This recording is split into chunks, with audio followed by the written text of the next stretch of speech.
अस्सलाम पाकिस्तान और ख़ास तौर पर शरीफ सिंह की आवाम। आज एमक्यूएम का मलीर में कामयाब जलसा हुआ है एक दो दिन पहले। उस पर कुछ कराची की पार्टियों को जुलाब लगे हुए हैं, उस पर थोड़ा सा आज चर्चा करेंगे और क्यों लगे हुए हैं इसकी वजह भी बताएंगे। तो सबसे पहला जो विक्टिम रहा इस सक्सेसफुल रैली का वो एमक्यूएम लंदन था। एमक्यूएम लंदन ने अपने paid touts, paid journalist, bots पूरी अपनी ना जोर लगा लिया किसी तरह से कि ये जलसा जो है ना उसको नाकाम दिखा दें। मगर कराची के लोगों ने, मलीर के लोगों ने, ख़ास तौर पे मलीर के लोगों ने हज़ारों के तादाद में निकल के इस बात को साबित कर दिया कि वो अब इस तरह की बाइकआउट की सियासत से तंग आ चुके हैं। वो ये देख रहे हैं कि अल्ताफ़ हुसैन जो है ना वो काबू तो आ नहीं रहा, वो दिन ब दिन जो है ना वो एक गंदे बच्चे की तरह ख़राब होता जा रहा है और वो रोज़ गंदी गंदी हरकतें कर रहा है और कभी रॉ से गले लग जाता है, कभी किसी गले लग जाता है और अब तो वो सिंधु देश का लीडर बन गया है। तो वो ये सोचते हुए कि यार कि कब तक हम इस आवे को बर्दाश्त करेंगे, कब तक हम उसके लिए अपने बेटे उठवाते रहेंगे ना। अच्छा, उसका नुकसान ही होता है कि जब वो उसके चक्कर में बाइकआउट करते हैं तो जो इलेक्टेड पार्टीज़ होती हैं वो कहती हैं कि यार इस गली से तो हमें वोट ही नहीं पड़ता, हम उधर काम क्यों करें, हमारा कचरा क्यों उठवाएं, पानी क्यों उठवाएं। और फिर वो लोग इस काबिल भी नहीं है कि वो किस मुंह से कोई हकूक़ मांगे, क्योंकि वो पॉलिटिकल सिस्टम से बाहर हो गए। वो किस मुंह से जाके किसी भी पार्टी को बाशमूल एमक्यूएम को कह सकते हैं कि जी आप हमारे काम करवाएं। आप तो अल्ताफ़ की रात में बैठे हुए, तो कोई आप पे काम क्यों करवाएगा। तो मुझे लगता है ये है कि जो मलीर के लोगों ने एक सर्टेन नंबर में निकल के बात साबित कर दी है कि वो इंटरेस्टेड हैं एमक्यूएम की पाकिस्तान के साथ को रिवाइवल देखने में। तो वो इसीलिए कि उनको शायद समझ में आ गया है कि जो है ना बाइकआउट की सियासत, मुल्क के ख़िलाफ़ की सियासत से उनको कुछ हासिल असूल नहीं होना।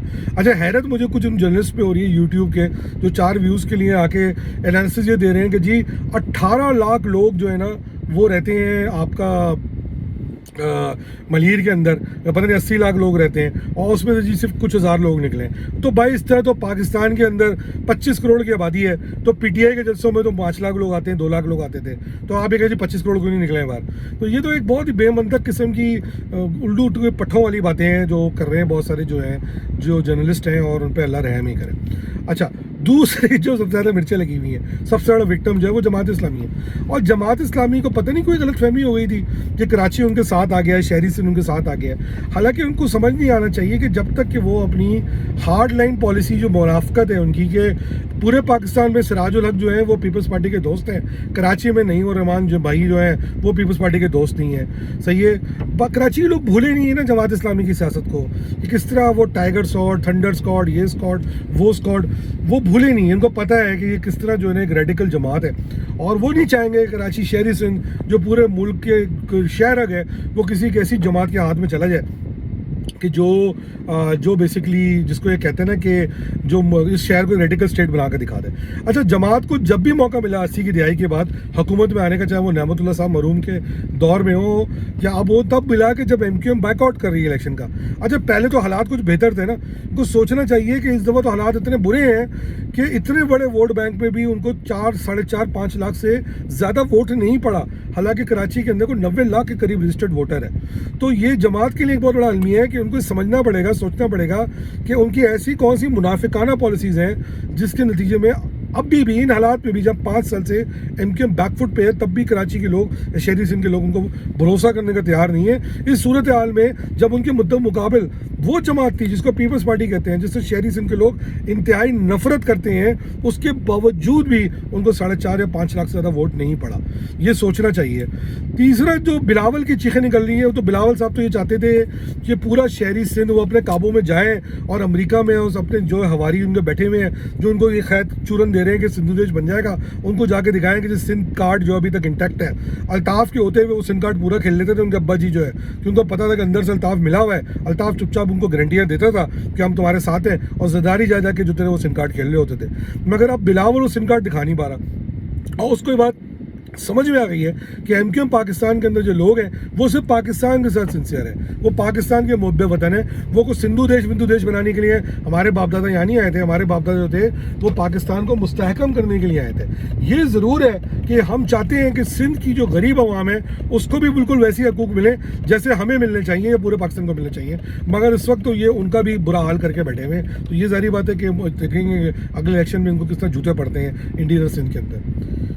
अच्छा, ये सब तो समझ में आता है ना, मतलब एमक्यूएम लंदन एक विक्टिम है, उसको अपनी नज़र में उनके जमात इस्लामी, पीपल्स पार्टी, समझ में आता है कि जी ये लोग क्यों शोर मचा रहे हैं। समझ में आता है कि क्यों लोग जो हैं वो दोबारा एमक्यूएम की तरफ राग़िब हो रहे हैं, क्योंकि उन्होंने देख लिया कि पीटीआई को इलेक्ट कराया, कोई फ़ायदा नहीं हुआ, जबकि उनका वज़ीर आज़म था, पीपल्स पार्टी का मेयर आया हुआ है, उसके बाद भी उनके काम नहीं करा रहा। सीएम है जो 18वीं तरमीम के बाद 15,000 अरब रुपया ले चुका है, वो उसके बाद भी काम नहीं करा रहा। तो वो समझ में आ गया कि यार उनके अपने उनको वोट दिला सकते हैं, उनके काम करा सकते हैं, उनकी दाद रसी कर सकते हैं, सब्जेक्ट के वो उनको सपोर्ट करें। मगर एक पार्टी का समझ नहीं आ रहा, और उस पार्टी का नाम है ढाई गली की पार्टी। उनका समझ नहीं आता। उनके लोग जो है वो सोशल मीडिया पे किस बात की कैंपेन चला रहे हैं भाई। आप बैंक्वेट हॉल से बाहर तो निकल नहीं पा रहे, सही है, 400 लोग आप जमा कर रहे थे, वो भी बिरयानी के असर पे। तो आप किस बेस पे जो है ना वो इतनी बड़ी बड़ी बातें कर रहे हैं। पिछले दिनों आप लोग लंदन वालों के साथ इलाक करने की बातें सोच रहे थे ना, फिर आपको जहाँ से फ़ोन किया है, फिर आपको लग गया है समझ, गलत फहमी आपकी सारी क्लियर कर दी है, जिससे आपको इंस्ट्रक्शन मिल रही थी। तो उनका समझ नहीं आ रहा ना कि वो किस चक्कर में जो है ना वो ये गेम खेलने के चक्कर में। उनको मैं मशवरा दूंगा कि देखें बहुत हो गया, महाजरों में अब इत्तेहाद हो रहा है ना, महाजर इत्तेहाद करके एमक्यूएम पाकिस्तान के बैनर पे, एमक्यूएम पाकिस्तान के प्लेटफॉर्म पर आगे बढ़ रहे हैं। आप भी छोड़ें अपनी क्या 1.5 इंच की मस्जिद बना के बैठे हुए हैं, कुछ हासिल वसूल हो नहीं रहा, बिला वजह आपका ये बैंक्वेट हॉल की बिरयानी पार्टियों में, हलीम पार्टियों में खर्चा हो जाता है, सही है, फजूल में आप ये पैसे ज़ाया कर रहे हैं, अपना टाइम भी ज़ाया कर रहे हैं। ठीक है, एक हॉबी है अच्छी बनी हुई, छोड़ रहे हैं इसको। आपको चाहिए कि आप इस पॉलिटिक्स को डम करें और एमक्यूएम पाकिस्तान का हाथ बटाएं, उसके मातहत चलें, उसके साथ चलें, उनके हाथ मजबूत करें। अगर आप वाकई में शहरी सिंध की सियासत से या मुहाजिरों की सियासत से किसी भी किस्म का इंटरेस्ट करते हैं, क्योंकि ये तो क्लियर है कि जमात को चलो फिर भी 4.5 लाख वोट पड़ गए, आपको सोचना चाहिए कि आप तो 2 यूसी भी नहीं, 1 यूसी नहीं जीत पाए। इन हालात के अंदर भी आपको मुहाजिरों ने तब भी रिजेक्ट कर दिया। वो कहते हैं ना, जैसे मैंने लास्ट टाइम कहा था, सारा पिंड भी मर जाए ना तो चौधरी आपने नहीं बनना। बहरहाल इस चीज़ को ज़हन में रखिए। एमक्यूएम पाकिस्तान की क़यादत को बहुत बहुत मुबारकबाद कि उन्होंने कामयाब मलीर के इलाके का जलसा किया है। अब लोग कहेंगे रोड पे नहीं किया, रोड पे नहीं करते तो ग्राउंड पे करते, ग्राउंड में क्यों किया, अच्छा इस वाले ग्राउंड पे नहीं करना चाहिए था, उस वाले ग्राउंड पे करते, फिर कहते ग्राउंड पे, इस वाले ग्राउंड पे क्यों किया, कहीं और कर लेते। तो वो तो उसका तो एंड कोई नहीं है ना, उसका तो एंड कोई नहीं है। तो जहाँ पर भी है बेहतरीन काम किया है, और मरी के लवाम को मुबारकबाद कि उन्होंने उस शिकंजे से जिसका नाम अल्ताफ़ हुसैन लंदन ग्रुप है, उससे अपनी जान छुड़ाई। क्योंकि उनको समझना चाहिए कि अगर उनको अपनी महाजर सियासत को भी ज़िंदा रखना है, शहरी सिंध की भी सियासत को ज़िंदा रखना है, और उन्होंने देख लिया है कि उनको अपने काम करवाने हैं तो वो अपनी करवा के देंगे, और वो एक ही जमात है एमक्यूएम पाकिस्तान जो है उनको। और इसी तरह मैं पाकि शहर के जो लोग हैं उनको भी मैसेज देना चाहता हूँ कि आपने सब पे भरोसा करके देख लिया।